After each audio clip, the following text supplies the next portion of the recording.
VSB back again. What's up, folks? What am I thinking about? I'm thinking about Tekton speakers. You bet I am. You bet I am. So guess what I did?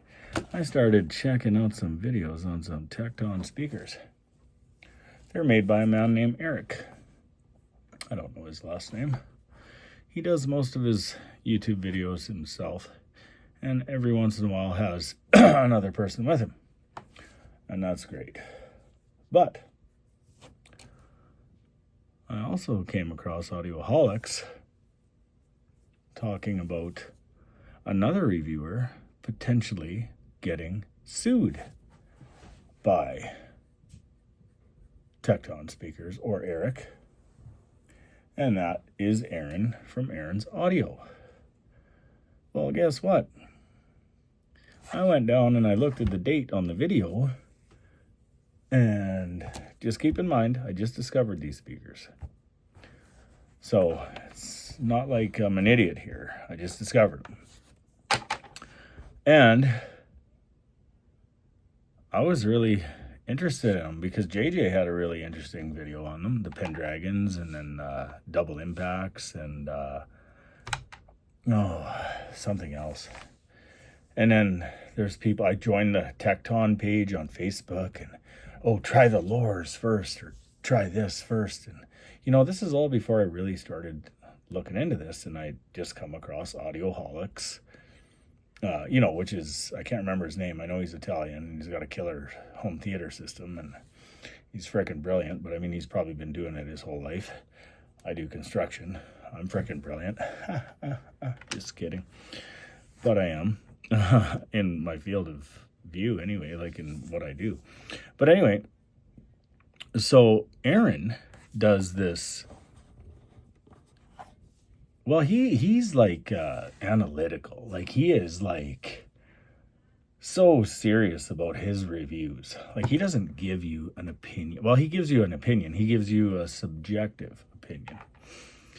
And he's very politically correct. He is very knowledgeable. He's probably one of the most thorough reviewers. He doesn't always say what I want to hear, because I'm like, fuck, as soon as he says no. Do you know what I mean? Because I'm like, oh my God, I own that and I like it, and you're saying it doesn't measure well. And I'm okay with that. It's okay. I didn't make a mistake buying it because I like it. It doesn't matter. I think it was on the Klipsch 5042 center channel. Or where is it? The Paradigm. I can't remember. Anyway. Doesn't matter. Anyway.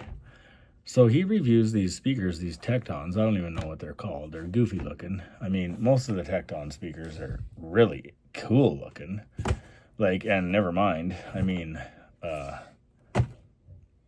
Eric names these speakers like after a mythological king, like Arthur Pendragon. I was a kid when I read that book. The Sword and the Stone, or whatever it was called, King Arthur. And then he names another speaker after a famous Viking. And then, I don't know his whole lineup. I've looked at it all, but I don't know the names off the top of my head. But Buddy gives him a good review. But the measurements were a little shitty, and they weren't accurate compared to what Eric was saying. All of a sudden, there's threats of litigation. So I just went on YouTube, because that shit lives there forever, ever, ever, and ever. And I just went through what was said. And I can't lie to you. After all the stuff I read that Eric wrote back to Aaron on this post, was just insane. I was like, oh my God, you are a manufacturer. You are a professional manufacturer chewing a reviewer out that didn't give you that bad of a review. What do you do with that? Can you imagine that? Could you imagine saying something bad about Marantz? I know that Andrew Robinson has. Andrew Robinson has said really bad shit about the Nakamichi Dragon. He's said, I don't know. He said some bad shit about whatever. But whatever. Like, wouldn't you rather know that it's a piece of shit? In his opinion, which, I mean, he's heard a lot of shit, so you should trust him. To some degree, I don't trust him on everything. I don't trust Andrew on everything. Because he talked about a product one time that he had never heard and just talked it down.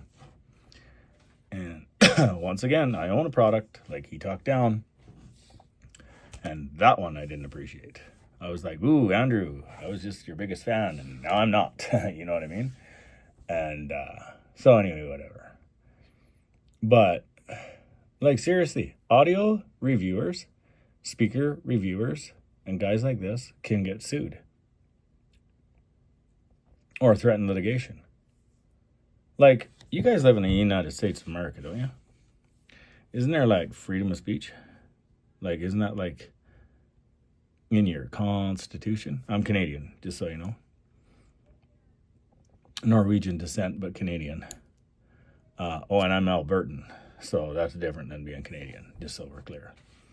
But I was just blown away, and I'm on Team Aaron on this one.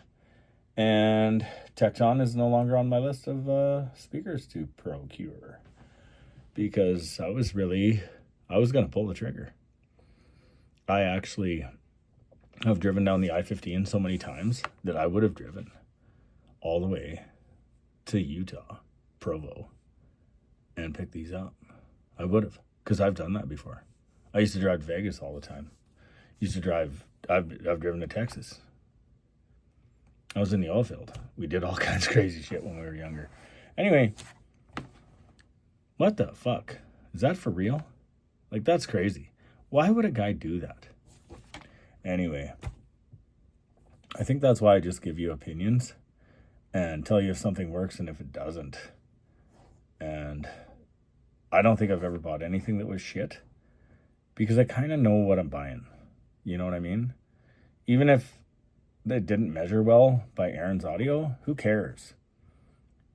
It still sounds good in my home theater system. Klipsch 5042. Sounds great. Gives me lots of intelligibility. Is it audiophile grade? Come on, man. It's in a home theater. I don't care. It sounds freaking awesome. Every dB of every speaker, all 11 match. And they're all different brands. Oh, not all. Most of them are Klipsch. But there's two big old fucking JBLs in there. Anyway, have a good day. VSP is out.